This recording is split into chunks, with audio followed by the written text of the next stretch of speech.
সুপ্রিয় শিক্ষার্থী বন্ধুরা, কমন মিস্টেকের এই পর্বে আমরা হ্যাভ, হ্যাজ এবং হ্যাড এর ব্যবহার শিখব। কোন সাবজেক্টের সঙ্গে এগুলো ব্যবহৃত হয়।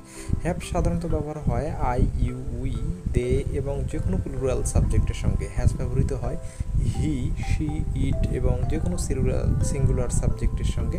এই হ্যাডটা ব্যবহৃত হয় মূলত পাস্ট টেন্সের ক্ষেত্রে, আর পাস্ট টেন্সের সবগুলো সাবজেক্টের সঙ্গে এই হ্যাড ব্যবহার করা হয়। কোনগুলো দেখলে তোমাদের ক্লিয়ার হয়ে যাবে।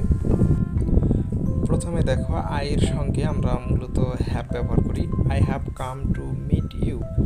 Harry dash never played hockey. হ্যারির সঙ্গে হ্যাজ বসবে।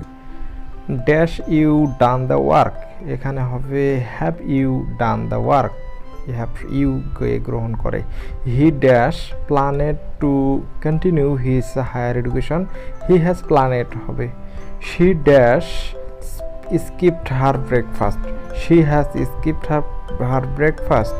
We dash not heard about it. We have not heard about it. তো বন্ধুরা, আজকে এ পর্যন্তই। চ্যানেলে নতুন হয়ে থাকলে অবশ্যই সাবস্ক্রাইব করো, শেয়ার করে দাও তোমার বন্ধুর মাঝে এবং এরকম কমন মিস্টেক পেতে আমাদের চ্যানেলের সঙ্গেই থাকো। ধন্যবাদ।